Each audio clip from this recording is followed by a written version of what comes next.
our focus is how to take the best notes in the class. And as you know, I'm a bit of an old-fashioned teacher, and I find that the formal lecture or presentation has its place in the classroom, so you do notes. But you will also be needing to build up your note-taking muscle for college, which has a lot of lecture, and I do really want you to be prepared. As I said before, normally I would move to a 5-minute video about note-taking, but this will have to be, you'll have to watch this on your own. The video was originally put in to explain why we take notes and different note-taking techniques that you can try, and explains how to use your notes to your best advantage. But again, we cannot give you that presentation.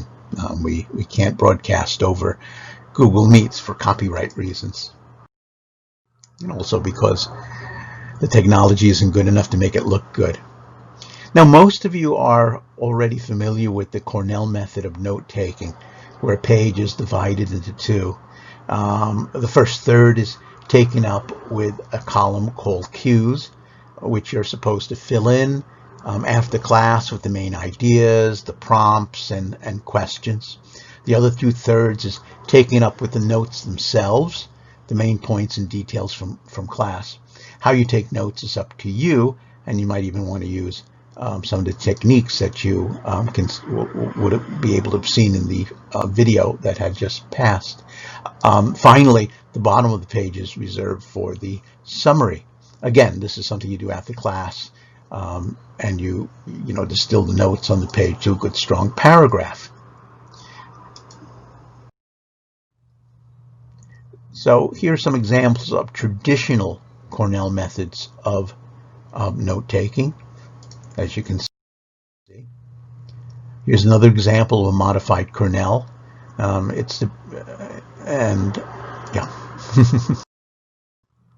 even one more way to take notes during a presentation.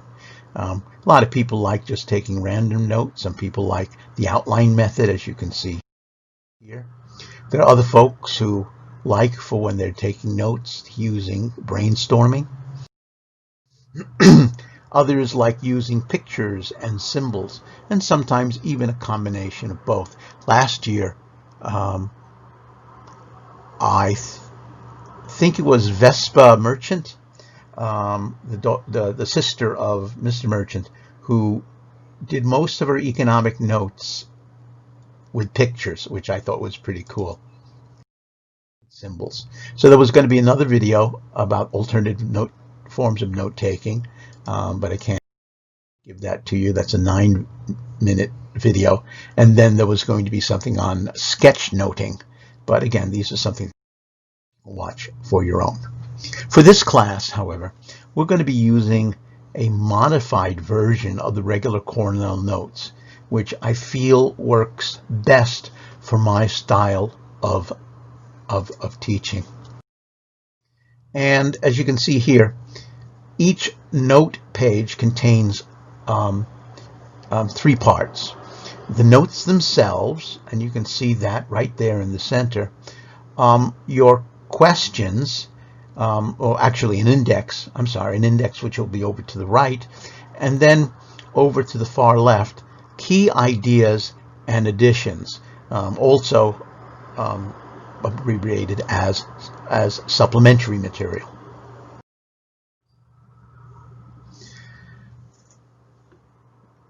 At the end of note-taking, and not at the bottom of the page, but the end of a whole presentation, two days of notes, 3 days of works, whatever, you need to include a summary of the presentation, and you need to put that in your own words. The summary for itself is usually about a half of a handwritten page. Some people do more, some people do less. During a presentation, you're expected to take notes in the method that fits your style, and you can write them in pencil, or you can write them in dark or blue ink. You can save colors for later. These notes are not to be typed. these, again, I do expect them to be handwritten because really for retention, experts have found that is the best way, and I'm going to stick with that. Now, after you finish class on your own, it's very important. You can work on your own, or you can work in collaboration with people in the class, but you are expected to review and to highlight your notes. You're asked to add any key ideas and additional information in the column where it belongs, and you can help one another with it. It should be in red ink, so it's easily discernible that this is new information that was added after the fact. You fill in the key ideas, you fill in the index column, and then at the very end, when the whole talk is finished, you write a final summary. By the way, since each presentation probably will last more than one day, I mean, you're getting part one of what looks like a three-part look at chapter 3. When a new day of notes comes up, skip a few lines on your paper, add the date dead center, and then take the notes themselves. As I mentioned before, I spoke about collaboration. In this class, you are not in competition with anyone. And just like in college or university next year, it's perfectly fine to work together to make your notes as good as they can be. You have to take notes, you have to write the summaries on your own, but I encourage you to share your notes with one another because you might have missed something that your friend might have gotten, or gotten some insights that your friends could use.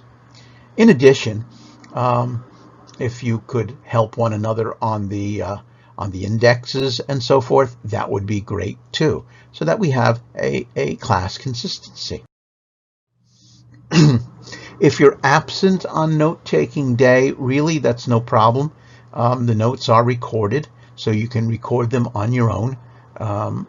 Or, if you wish, you can get your notes from someone in the class and copy them. You can't Xerox them, but put them in your own words. Make sure that when you do that, mark your paper big and plain to see that these were not your original notes, that you copied them from a friend. Basically indicate that you were absent that day. And if you can, give me the name of the person who had written the notes so they can get a little kudos for what they did as well. The grading on the material is pretty straightforward. As you can see, the notes themselves are 60% of your final score.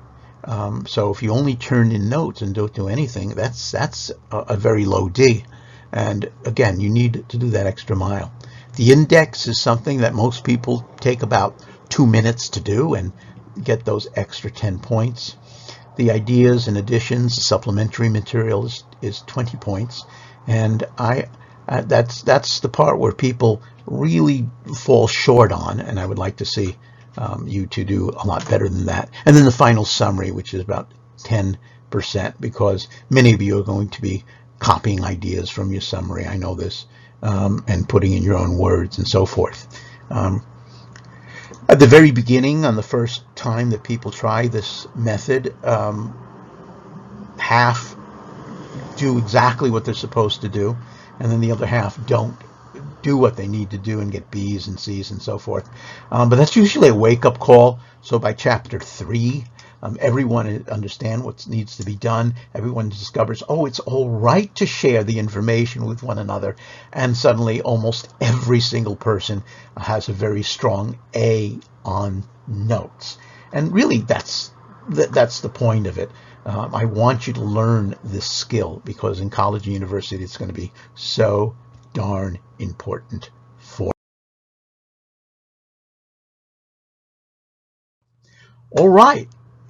Are there any questions? This is one of my first Microsoft, Photoshop projects.